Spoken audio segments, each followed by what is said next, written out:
Olá, meus irmãos, estamos com mais um vídeo da nossa série de mensagens, Estudos no Pentateuco. O tema que iremos abordar hoje é os falsos sinais. Vamos lá para o texto bíblico? Disse o Senhor a Moisés e a Arão: Quando o faraó pedir que faça algum milagre, diga a Arão que tome a sua vara e jogue adiante do faraó, e ela se transformará numa serpente. Moisés e Arão dirigiram-se ao faraó e fizeram como o Senhor tinha ordenado. Arão jogou a vara diante de faraó e seus conselheiros, e ela se transformou em serpente. O faraó, porém, mandou chamar os sábios e feiticeiros, e também os magos do Egito fizeram a mesma coisa por meio de suas ciências ocultas. Cada um deles jogou ao chão uma vara, e essas se transformaram em serpentes. Mas a vara de Arão engoliu as varas deles. Contudo, o coração do faraó se endureceu e ele não quis dar ouvidos a Moisés e a Arão, como o Senhor tinha dito.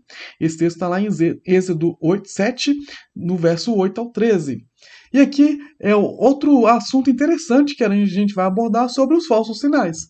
Aqui a gente já viu na semana passada que a primeira vez que Moisés chega para Faraó, Faraó fala assim: Eu não conheço o Senhor, não sei quem é esse Deus, não vou deixar o povo, que é meus escravos, saírem, principalmente para cultuar esse Deus que eu não conheço. Então, Moisés já tinha ali a primeira negativa de Faraó. Eles chegam novamente para Faraó pedindo e agora fazendo milagres, trazendo ali, pegando o cajado e soltando no chão e ela se transformando numa serpente. Mas Faraó era muito decidido a não libertar o povo e muito incrédulo àquilo que Moisés estava falando. Ele chama os seus magos, ele chama os seus feiticeiros e eles fazem a mesma coisa. Eles pegam um cajado, jogam no chão e ela transforma em cobra. Mas o texto vai dizer que, contudo, aliás, que a vara de Arão engoliu as varas deles e, contudo, o coração do faraó se endureceu e ele não quis dar ouvidos a Moisés e nem a Arão, como o Senhor lhe tinha dito. Ou seja, os magos de Faraó, os feiticeiros de Faraó, repetiram o milagre. Porém, o milagre ou sinal que eles repetiram tinha um limite, porque eles transformaram um pedaço de pau de madeira em cobra, mas a cobra feita por Moisés e Arão engoliu a cobra feita ali pelos feiticeiros e pelos magos de Faraó. E isso nos mostra um ponto, que os magos do Egito, eles conseguiram repetir as duas primeiras pragas, mas não conseguiram solucioná-las. E assim, da mesma forma, é a arma de Satanás. Às vezes ele até consegue repetir alguns sinais. Ele até consegue fazer alguns sinais como Moisés e Arão estavam fazendo. Inclusive, lá no Novo Testamento vai falar que Satanás irá fazer, ou o anticristo irá fazer alguns sinais que, se possível, iria enganar até mesmo os eleitos, até mesmo os escolhidos. Ou seja, Satanás ele pode fazer alguns sinais? Podem. Ele pode. Ele tem um certo poder para isso. Limitado, mas tem. Porém, ele jamais pode conseguir solucionar algo. Ou seja, Satanás ele pode mostrar um sinal para uma pessoa, para um cristão, pode, mas ele jamais poderá dar salvação para aquela pessoa. Ele pode trazer ali uma cura? Pode, de certa forma, sim.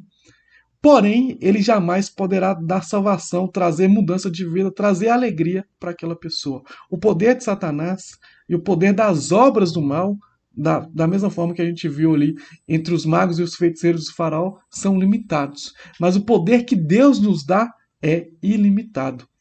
O poder que Deus deu a Arão e Moisés foi ilimitado. Eles criaram uma serpente através ali de um cajado e os próprios magos do faraó fizeram a mesma, porém a serpente de Deus era muito maior, que engoliu a serpente daqueles falsos profetas. Ou seja, a gente deve tomar cuidado com os sinais. Nem todo sinal que é dado hoje em nosso mundo, ou talvez até na igreja, é um sinal de Deus. Existem falsos sinais, existem falsos profetas, existem falsos mestres, e o apóstolo Paulo que diz que nos últimos tempos, quando chegasse os últimos dias, os últimos tempos, esses sinais iriam aumentar. Esses falsos profetas, esses falsos mestres iriam ensinar, iriam aumentar. E isso é para nos deixar alerta, para tomarmos cuidado com aqueles sinais que estamos venerando, para aqueles sinais que estamos olhando e acreditando que aquilo é de Deus. Nem todo sinal é um sinal de Deus. Às vezes pode ser uma arma de Satanás para trazer incredulidade para outras pessoas. Então devemos estar atentos, devemos ficar atento àquilo que os sinais estão nos mostrando. O sinal que é de Deus traz cura, traz salvação, traz mudança de vida, traz mudança de mentalidade. O sinal de Satanás nunca irá trazer essas coisas.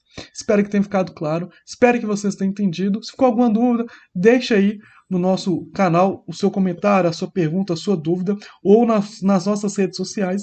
E se você gostou desse vídeo, deixa um like e se inscreva em nosso canal. Que Deus abençoe a sua vida e te aguardo na próxima semana.